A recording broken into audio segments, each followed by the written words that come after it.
So many business owners get stuck trying to grow their business. They often have some success only to have things drop back again, and the cycle of growth and decline repeats itself over and over. What most business owners don't know, and it's not their fault because they haven't grown a business before, is that there are predictable revenue levels at which businesses get stuck, and there are predictable ways to push past those revenue levels. Tune into this week's episode where we talk through what the ceilings of revenue are for tradie and contracting businesses and what you need to get through to the next level. Alrighty, we've arrived at the podcast. Tony Fraser-Jones here, your host, with my co-host Phil Smith. Look into your eyes there, buddy. What's happening? Mate, I love it when you look in my eyes. It really gets me ready for podcasting. There you go. Yeah, it's always good. You look ready for something. I am ready for something. I'm ready What are we ready for today? Well, what we're ready for is how most people do want to actually grow their business, but they're just not sure how. Or maybe they're scared to because they've seen other people blow up in the past. And the reality is for most that there's a bunch of invisible bottlenecks that are really stopping that growth and making things difficult. Yes, and they are different but predictable bottlenecks at different levels, and people just don't realise this. And so what we want to do today is to understand what those bottlenecks are, where the revenue levels are, because they are predictable, and we've worked with thousands and thousands of business owners, so we just know. And it's amazing, actually, when we're working with clients and they're like, how did you know that? It's like, because I've seen it about 1,000 times. Literally 1,000 times. Yeah, so there are patterns to everything, and there's definitely patterns to this. So we want to see where they are, and once we know where they are, what's the fix? That's the exciting part, because there is a predictable fix as well. Yeah, and so I think this is going to be incredibly valuable if you are finding yourself with a business you want to grow, but it just seems to stall at a certain level, and you're thinking, oh, I must be stupid, or I must be missing something. Well, you're not stupid, but you probably are missing something, and that's what we'll dig into. So yeah, should be fun. And I'm sure you got a story to kick us off. So story is about a village in Africa. It's hot as in Africa. You need lots of water, and this particular village has a problem with water because the well is about a mile away from the village, slightly uphill. And every day, the women of the village have to go and get lots of water, which takes a lot of time. And in fact, they spend most of their time getting water just to survive, which is kind of annoying. One day, they have a bright idea. They want to get some more time, and they're like, well, okay, this well is actually uphill from where we are. Why don't we build a pipe down to the village, and we can have water on tap, which is what they do. You know, using bamboo pipes and stuff, really intricate, well-engineered, and all of a sudden they've got water actually at the village, which completely changed life. You know, hours and hours and hours of time is brought back for the village, and life is so much more fun. And it's a bit like that in your business, understanding the challenges, the choke points which stop you growing. And so we want to dig into that today because I think it's going to be super juicy. Yeah, and I think if we don't understand the predictable bottlenecks your businesses go through, you run into some problems. Well, the first thing is you kind of probably think your situation is special or unique. You know, like you're the only person bumping up against this. So you're working hard, you're trying to make things happen, and you're like, why is, what's going on? Like, am I the only person who's, not smart and can't work this out? And so you don't realize that this is actually a pattern that a lot of people are facing. And when you do know that, it makes all the difference because, you know you can actually get through it. And you do get stuck, and you just don't know how to bust through. So that's really frustrating. And what that leads to is, I guess, a lot of frustration because you keep trying to push through. Maybe you keep trying to work harder. Maybe you think working harder is the answer. And let me tell you right now, it's not. It's definitely working differently as the answer. But you get frustrated, you get demotivated, and that really affects your lifestyle. You've only got so much energy to go around, and if you're using it all at work trying to push through, there's not enough for the rest of your life. And that is, that's really hard. And that's why a lot of business owners are overwhelmed, they're anxious, they maybe get a bit depressed because they're just working hard and not really making the progress that they want to. The business growth is just stalled, which is frustrating. And like I said, you just get exhausted. You keep pushing, and you just don't make the progress you want. So it's really, really frustrating. Yeah, absolutely. And I think on the other hand, if we do understand these bottlenecks, pretty big opportunities. You realize you're not alone. So after this pod, you'll know that this is not, something you've done wrong or something you've missed. It's not your fault in a sense. You are responsible for fixing it. That's a different thing. And you're going to avoid getting stuck. You will bust through, and you'll feel excited and energized about your business because you realize that actually I can crack this. And when you crack the first bottleneck and then the second bottleneck, you'll start to realize that I can crack any bottleneck if I just do what needs to be done. And as you go through these bottlenecks and your business grows, it makes more money, you'll have more time, and you can you can use that to enjoy life with your family, your friends. Do stuff you enjoy, which is what, for me, life and business is all about. You want to create a great life. And you just realize that you work harder. You rather than working harder, you can work smarter. That's the key to success here. And I think something that I've found, with the business growth we've had and the people we help, is you get a lot of confidence. You know that you can actually crush this when you recognize that it's just another bottleneck. And that's really powerful. Yep. Very powerful. Yeah, absolutely. And I think maybe to begin with, I think let's just give some more background of what we're talking about here. Yeah, the thing here is we're really talking about something called the theory of constraints. And business is about constraints. There was a professor, Dr.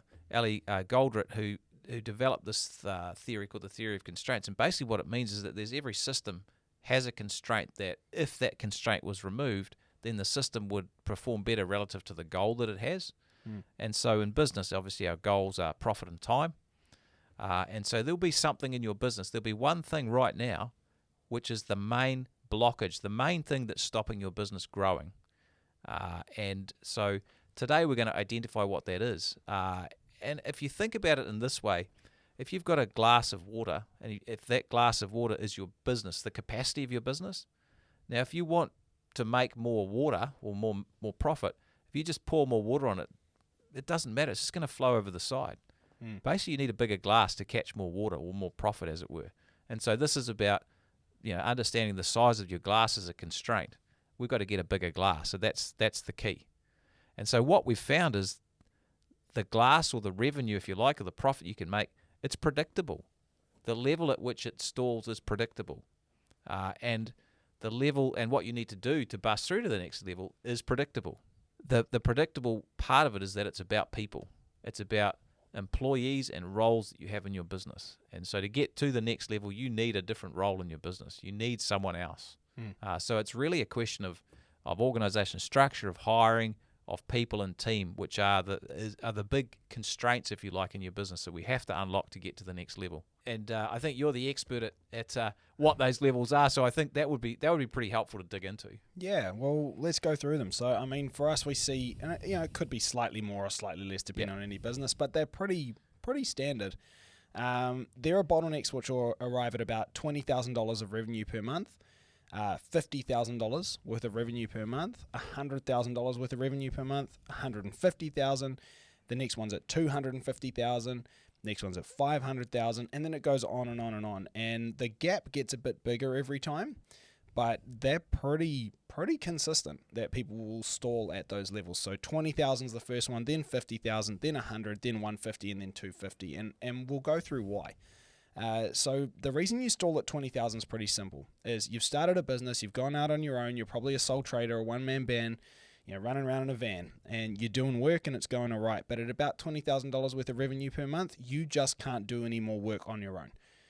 Now, for some people, you'll push just past that, but you're never really going to crack through that ceiling until you have at least one more tradesman, because you physically cannot do more work than that. Again, some months are bigger, some months are smaller, depending on if you've made a lot of sales, you've done more expensive jobs. But the fact is, you can't do $50,000 worth of revenue on your own. So you can't break through that sort of $20,000 ceiling until you hire your first tradesman, which is a scary thing. At that point, you've got a real business. You have employees, and it comes with its own complications. And one of the funny things here is you might have a better month. You might do 33,000 one month, but you'll probably find that the next month you do 15. Absolutely. Because you haven't been able to get enough work, you haven't been able to price work or chase work, and you just can't stay on top of everything. You're head down, bum up, executing the $33,000 of sales that you made the month before that, which actually brings it in that month. But then the month after, because you sold nothing in the $33,000 month, you were doing the work, you have a 15. And so you'll kind of go a little bit above, a little bit below, a little bit above, a little bit below. But if you average it out, you'll be doing about $20,000 a month, and you won't be cracking through that average. And the reason is because you don't have capacity to do any more work. And so, basically you stall. That's your constraint. Exactly. And then you hire that first tradesman, you break through that ceiling, and we find at that point people race pretty quickly to about $50,000 a month in revenue. Again, as an average, you might get the odd 60, you might get the odd 40, but you're averaging about 50. And the reason why you stall there is very simple. It's you do not have capacity in your office. And so what's happening again is you've got yourself, another guy, maybe even at this point you got a third guy or an apprentice or something, and you guys are running around doing jobs, and that's great. Problem is, you can't get past that $50,000 a month mark because there is other stuff that starts, backing up. It was fine doing all the invoicing yourself when it was only $20,000 worth of work. It was fine scheduling when you only had to schedule yourself. You said to get yourself wherever you're going. And it was fine running around trying to actually do all the things that you need to do to bring in more jobs. Pricing jobs, all of this stuff. Like, all of this was fine when it was only $20,000 worth of work. But when you get to that $50,000 worth of work, it's a bit too much. The stuff that you need to do off the tools starts to back up. There's that much more pricing, there's that much more scheduling, there's that much more work that needs to be done with the team. There's all the invoicing, there's all of the admin that goes, even just filing stuff. There's that many more emails, there's that many more phone calls, and all of this starts to back up, and as a result, you just can't do any more than what you're doing. And the place you're bottlenecking is going to be your office. Yep. And what happens is you fear taking on the amount of tradesmen you would need to do more than $50,000. Because to do more than $50,000 worth of revenue, you would need more tradesmen, but you won't hire them because you know all of the admin that's going to go along with having those people and doing that much more work, and you fear that, and you don't want to do it. And so you'll sabotage that growth. And so at the 50,000 mark, you must hire an office manager. You don't want to do that either because you're like, well, they're not revenue generating. They're not going to make me any money. They're an overhead. It's scary. It's your first real overhead. And again, like people say, oh, you might have rent at that point, or you might have, some small overheads like internet and stuff like that. It's not a lot, though. It's not a lot. And honestly, like, that's been really preserving your profit. But the minute you get that office manager, you've now made a commitment to being a profitable business and having to manage an actual OPEX dollar figure, which again puts some pressure on you maintaining your GP, because if you can't get strong GP from the work you're doing, you can't balance your overheads and make a net profit. So it really introduces some complications, and it's a scary one to do. But honestly, if you do not get an office manager by the time you're at 50K per month, you'll never break that ceiling. It's that simple. And like you say, all that work that needs to be done, which, and depending on the type of work you do, if you're doing a lot of service work, there'll be a lot of work, a bit less if it's projects. But you'll find yourself spending time in the office during the day, which means the billing goes down. Yeah. And so it just bounces up and down. It's super frustrating. And even if you're doing project work, there's still going to be things like, progress payments that need to be done. Yeah. There's a whole lot of, stock management potentially. You've got things like customer care. Like, again, if you do big project work, you might not have as much invoicing, you might not have as much scheduling, but you really need to look after the customers you got, so it becomes more customer care and all that kind of stuff. It doesn't matter what type of work you do. At 50K, if you don't have an office manager, you're not going past there. Well, and often you'll run into cash flow problems because you're slow at getting invoices out, or you don't follow them up, and that's another whole stress. Well, which then you start going, I growth. Could get another tradesman, but how am I going to can't pay for the van? them. I got no money. I can't get a van, can't get uniform, I got no money. So, look, one way or another, you're not breaking that ceiling without an office manager. You get the office manager, and at that point, all of those difficulties you had taking on more tradesmen or trying to get more work ease. Yep. And so you race real quick. We don't see that many people that stall between 50 and 100K. You generally go pretty quick from about 50 to about 100 once you get that office manager. And the reason is because you now have capacity to chase more work, to get more pricing done, to get more invoicing out. Your cash flow improves, and you can take on more tradesmen without being afraid. So now you've got maybe four four tradespeople, apprentice, running around. Yeah, and so you get more people on the tools, and it's not a drama. You get up to about that 100K mark, and you stall again. And again, some people might be doing 110, even maybe 120. Some people would be more like 90K, depending on the type of work. But it's around that 100K, you're going to stall. And the reason you're going to stall is because you don't have an operations manager. Essentially, what's happened is you've taken on more tradesmen because you could, because now you got the office help. It wasn't so scary. But now you're getting to a point where you've got more tradesmen, and you start having a new fear, is that if I take on any more guys, this is going to get out of control. I'm struggling to keep the quality assurance going with the 5 guys I've got. I'm struggling to, keep all these guys happy and retain staff. There's always going to be bickering and problems and, fighting and compliance. And then there's going to be, problems with quality because I'm not able to be across everything anymore. And it's hard enough with 5 guys. Like, man, if I got 6 or 7 guys, this would be absolutely not doable. I just can't keep track of it all. Plus, if I really try to invest my time into those areas to get the quality back up and, really work on the culture and, retain my staff and be a great leader and all, if I'm spending all this time on this, who's pricing the work? Who's chasing the sales? And so as a result, even if you invested the time into that so that you could take on more team, you wouldn't be able to keep them busy. No, And you so- can't. That's a huge thing. You just can't generate. You can't actually generate any more revenue because there is no time to invest in doing it. And the thing is, a lot of the time, this masquerades in front of people as, I've got a marketing problem. Also, and so then they go, So they, true, they chase, I need to do marketing. Yeah. I'm like, actually, the funny thing is you need an operations manager because quite simply, you could probably just organically chase enough work to keep people busy. You're not even pricing all the work that you're getting the even if you've opportunity to got more price leads, right now. Yeah, you got more leads. Like, who's going to price that? So the fact is like, by getting that operations manager, it frees you up to genuinely focus on bringing in work and pricing it, and basically getting that. And done. I think you alluded to the quality thing. This is huge too because you get 4 or 5 vans or whatever running around, and you're trying to price work as well, and you're trying to organise all the guys, and sometimes you're probably still jumping out into the field as well. You will find quality issues. You will find things falling through the cracks. You'll find disorganisation in jobs, that materials aren't where they need to be. You're not turning up when jobs need to be done, or jobs aren't getting checked. And so that will affect the quality, which will affect your margins, which means you're making less money. And the weird thing is when you get an operations manager, your margins go up. That's how they pay for themselves, just quietly. Yeah. And also what happens is you start to annoy clients. You actually start to lose clients because you're not doing a good job. Because This is before you get the ops before you manager. get the ops manager, because you actually physically can't do a good job because there are not enough hours in the day. Well, even operational disorganisation is going to eat away your margin. Your boys turn up on Massive. site and the gear's not there because no one checked, because no one had time, because you're busy pricing the next job. It's an hour and a half times 2 guys. Yeah. Happens twice a week. That's margin just gone. little things like that. And so you get that ops manager, and now all of those bottlenecks are eased. So firstly, what you're able to do is you're able to focus on generating new jobs and pricing them, and actually so you can actually win them. That brings in a whole bunch more work, and also having that other person, that ops manager, to take care of all of the operational side of things and manage the team gives you the ability to take on new team members without basically cooking yourself. So as a result, you comfortably take on another couple of tradesmen, even 3, 4 more even, at a point where you're able to get some more capacity into your team, and you're also able to focus yourself into generating new jobs and pricing them well. They maintain the GP on those jobs that you've priced because they're actually being well managed, and as a result, you go pretty quickly from that 100K mark up to about 150. Now, the reason people stall at 150 is pretty simple. You're going to get to a point where now, once again, you cannot win enough work to keep a growing team busy. So at the 150, maybe you've got 8, 9, even 10 guys, depending on the type of work you do. But the thing is that when you're doing that 150 mark, that actually is quite a lot of work. You got to find enough work to keep the mouths fed.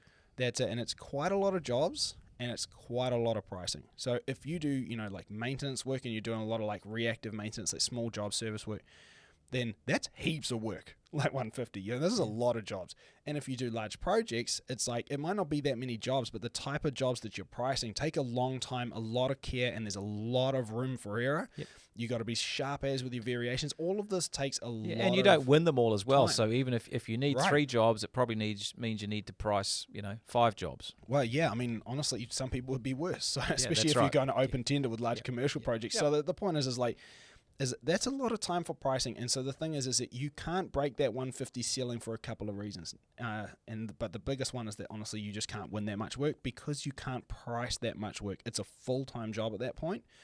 And so this is where you need an estimator.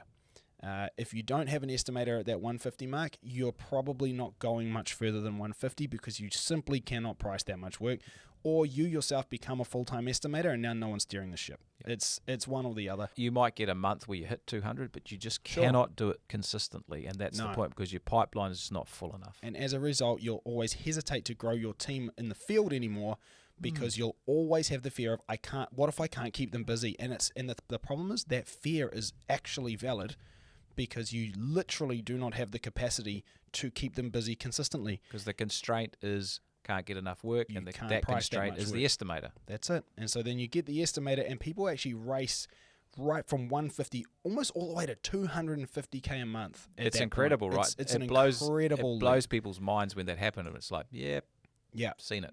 And the reason for that is quite simple, is because at that point you're pricing and winning so much work that you comfortably take on tradesmen with no fear because you can keep them busy. And over this gap, you'll close it pretty quick because, yeah, like I say, you're winning the work, you're taking the people on, and the fear goes away. And you've got that ops manager who's keeping the quality there, and everything's just kind of working. And so you race through to that 250 mark. Now, this is the hardest bottleneck, I find, because this is the first time when we can't categorically say this is the job. This is the exact role. Yeah, this is the exact role, because this is where it genuinely is different per business. Yeah. So, for some people that do large projects, you might need more project managers, that kind of thing. If you're the kind of person that does, again, like lots and lots of pricing to win this kind of work, you might need another pricing person. You might need a junior estimator now. Junior estimator, or you might need estimators for different legs of your business. Maybe someone does projects, someone does maintenance, like whatever. You might need a salesperson at this point. You might need a salesperson. It might be a full-time marketing person because you're just not generating enough leads. So it's one of those things. Yeah, or you might have got a bunch of different, repeat work, service contracts, and to do $250,000 worth of work or more becomes so much scheduling that you need a full-time scheduler, or you need someone who does accounts, another scheduler, or you need someone who does accounts full-time, because otherwise you just can't get that many invoices out in a month, and so your cash flow starts hitting the bricks. The point is, at that 250K mark, there will be another role that's needed, and the hardest part with this is it really depends on the business, and this is the first time as a business owner that you need to be able to do some work to deduce where your bottleneck is. Up until now, we can tell you, but it'll depend on you, what your skill set is, what tasks you want to keep, what ones you want to get rid of, where your other key people are bottlenecking. Is it that your estimator is overworked? Is it that your ops manager is overworked? We need to consider all of those factors to figure out the next hire. And then once we get that, you'll basically race to about 500K. Now, at that point, the bottlenecks you start running into is leadership levels, and that's a whole nother topic. This is a whole other thing. You've awesome, now I've got ops manager, I've got an estimator, I've got an office manager, and it's like, okay, now your ops manager needs some managers underneath them who the tradespeople report to. So there might be a couple of project managers that you put in place. So the span of control, you can't have someone having more than, say, 6 people reporting to them. Yeah. Otherwise it's chaotic and you repeat the cycle. So you've got to start layering that up. And at that 500K a month mark, you need multiple staff working in your office. You need probably multiple people pricing, and you need multiple levels to your management, and your structure chart stops looking like a tradie structure chart and starts looking like an org chart for some kind of corporate business. And that's usually where people go, oh my goodness, that's not what I signed up for. I don't think we'd be like this, but hey, it's a change that happens at that point, and actually that's a real big unlock. And we see people race from 500 to 750 to about 1.1 mil, and on and on from there. And it's always another bottleneck. It's always another hire. But I think for most people listening, it's those first few that they are exactly the same every time. So at 20K, you need another tradesman. At 50, you need an office manager. 100, you need an ops manager. At 150, you need an estimator. And at 250, there'll be some other off-tools role you're missing. And that's the first time we have to deduce. Which is a big unlock. But nailing this is the key to quick, sustainable, healthy growth. Yep. And what we find with our members is we explain what's needed, and then 3 months later, sometimes they still haven't done it. And everyone in the group is telling them to do it. They do it, and they're like, become the biggest convert ever, because they're like, this has just totally changed my life. How did I not do this? Why didn't you tell me to do this earlier? Yeah. Like, we did. Everyone told you to do it earlier. Now you've done it, which is fantastic. Now you're one of the tellers. Now you're one of the converts. And we repeat the cycle. This happens, and I guess it's understandable that you don't take action immediately. I mean, some people obviously do, which is great, but it's all about fear. There is a fear associated with this, and it's very easy to see the hard costs of these hires. You see, this office person is going to cost me $70,000 a year. That's all cost. I can't see what the benefit is. What you're not understanding is the opportunity cost, and that's the key thing. So the key point here is, rather than focus on what it costs, it's to focus on what it's costing you not to do it, and also to understand that you're not paying $70K you're not paying $70K the first day that you hire them. You're paying that over 12 months. Exactly. And so you can make a decision, if it's not working. Well, if it's not working, you'll never pay the whole $70K because you cut it off. But more importantly, $70K is what, like $5,800 per month, which honestly for most people to break even on that's probably about $16.5K worth of revenue. Yep. And if this person can't ease a $16.5K revenue bottleneck, you got the wrong person. You got the wrong person. It's not the wrong role, it's the wrong person. Yep. Every time. Yep. And definitely they're costing, not having that role, it will be costing you at least that much. So like when we do the maths on this, it's a giveaway every time. I think that the thing I really want to drill into is that you will fear this. You will be concerned about those hard costs that you see. So please switch from what is this costing me to what is it costing me not to do this. Yeah. That's the key question, and that's a big unlock. Well, Tony, actually, I just want to think back to that glass of water that you were talking about earlier, right? So I've got that glass of water. It's completely full to the brim. I cannot put any more water in it because I do not have capacity. Hard part is I go get that bigger glass, right? And I pour all my water in there. My glass is now half empty. Yeah. And so that's the fear, is that the minute you get that extra capacity, you go, oh crap, I've got the capacity, but now I have empty capacity. And so the immediate effect of getting the bigger glass is now your glass isn't full. But what you do have is the ability to fill it. And so now you can put more water in it. And so what you're missing out on, even though your glass was full before and now it's half full, the thing is that by being half full, I can now have double the water. Whereas before, anything's just a waste. Yeah. You just can't go past. Well, it. it's like the African village. Most business owners are spending a lot of the time just walking back and forward getting water. If they build a system to take the water from the well to their business, open up the constraint, they can do a whole lot of other stuff. They've opened up all this time to do other stuff. Well, digging into that metaphor, like I wonder how much water got dropped on the way back to the village, man. And that's amount. very, very similar to a lot of these other bottlenecks. Is when you don't ease this bottleneck, you don't get that key person. The water's just spilling over all the time. You're saving the cost of their salary or their wages, but you're wasting all of that revenue from the stuff that's falling through the cracks because you're busting up against that glass ceiling that you can't break through. That's when stuff starts going wrong. You know, you don't get an ops manager. It's like, cool, you just start hemorrhaging GP because you can't keep control of the quality on site. You know, and the thing that's really difficult to understand when you haven't been through this process before is you don't actually see what it's costing you. You don't see the misses. All you feel is the burden of the busyness and the chaoticness. That's what you feel, but you don't see the actual loss and profit and revenue that's happening here. That's tough. And when you get on the other side, you're like, flippin' heck. Like, I've left a lot of money on the table there. And I think if you're listening, I don't want you to leave money on the table. It just takes a bit of courage to make the decisions to get through to the next level. Yeah. Now, I think when we look at that lack of capacity, it really does stall your growth. And I think it's just that whole difference between, reactive things that you're doing in your business versus proactive things you're doing in your business. And so when you have a lack of capacity, you're basically running around like a chicken with your head cut off, just putting out every single fire. But the hard part is that you can't put out all the fires eventually. There become so many fires burning that firstly, you're just never going to get to them. But it's that whole thing of you need to start being proactive and taking actions to stop fires coming up in the future. But that's difficult, especially when you get to a point where there are so many fires to put out. And so you're having to be reactive. And so actually making that shift to proactive, especially when you're having to be reactive, is just hard. The thing is, if you're at a certain revenue level, that's going to generate a certain amount of work that just has to be done.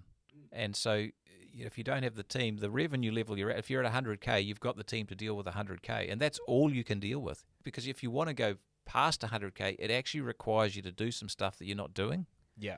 And that is the marketing and the sales and the relationship building activities that need to happen.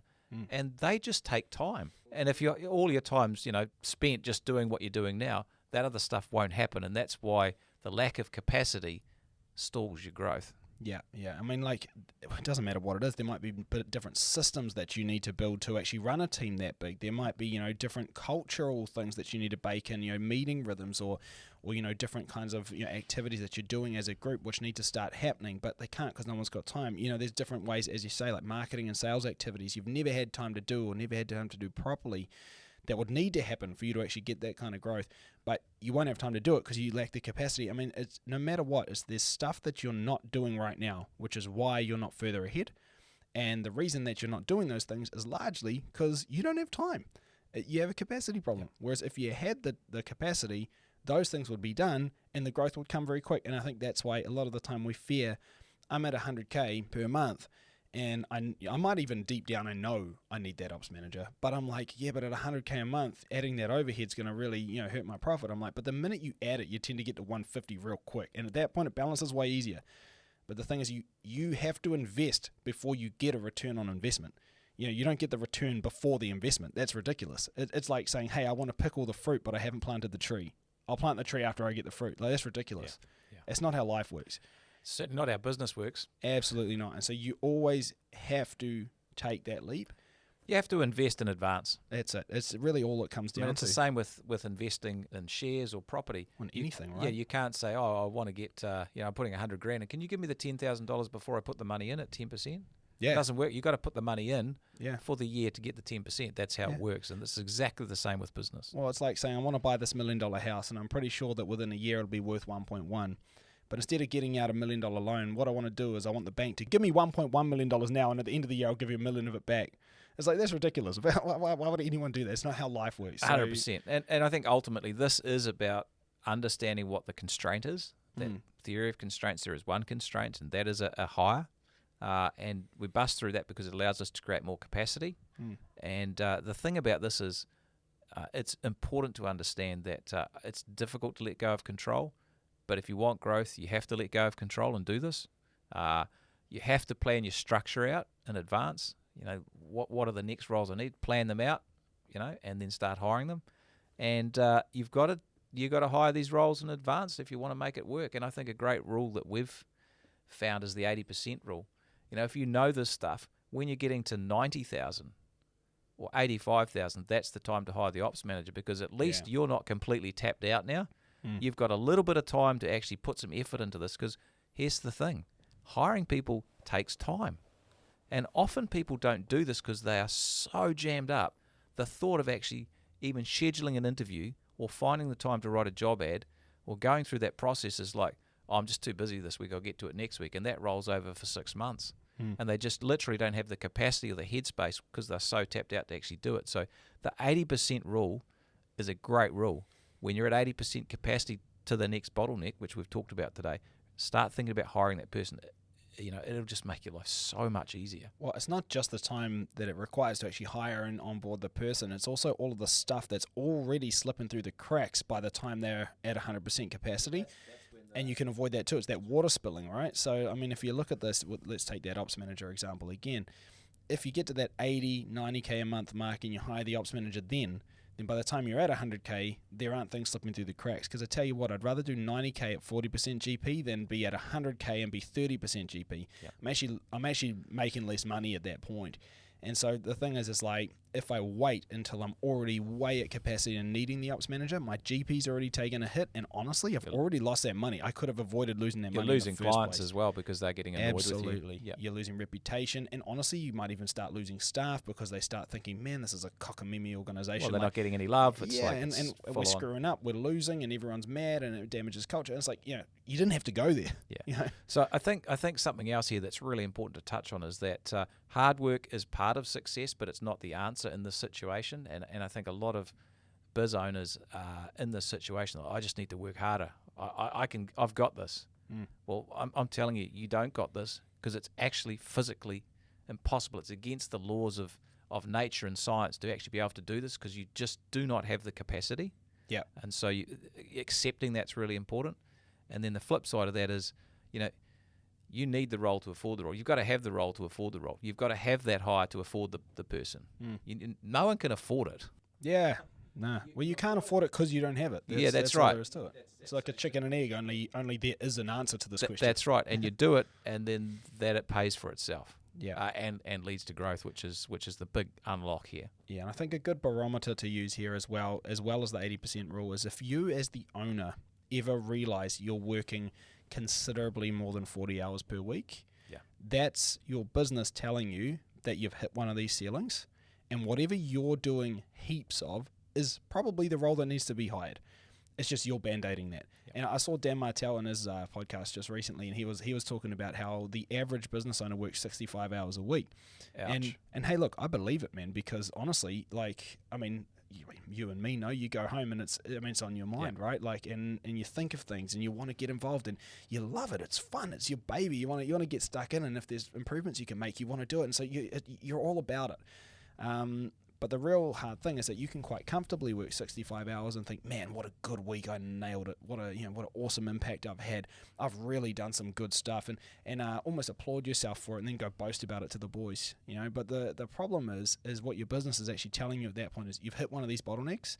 And likelihood is, if you did a 65-hour week and 35 of it was pricing, it's like you need an estimator, bro. Like, it's that simple. You've already got a full-time role there. Yeah. Because you're doing 1.5 roles. That's it. And half of it's not being done. And it's like, imagine what you're going to be able to do when you got 35 hours back. It's like, bro, if you want to go hard and you want to do some cool stuff and make improvement, I'm like, sweet, do that. Don't be an estimator, be a business owner, So I think that's a good barometer as well. So shall we land this plane? Let's do it. Growing your business means you have to build capacity into your business before you grow so that the business has the ability to grow. Now, the good news is that when you know the predictable bottlenecks, you can hire with confidence ahead of time, and you can save yourself lots of lost profit opportunities, not to mention a huge amount of overwork, exhaustion, and stress. Thanks heaps for listening. We'll catch you all again next time. See you later. Congratulations on being part of a select group of savvy business owners who are taking their businesses to the next level. And to help you on your journey, don't forget to check out our show notes for a copy of our free book, The Profitable Tradie, and other valuable resources. Thanks for being a part of this special group, and we'll see you in the next episode of the Profitable Tradie podcast.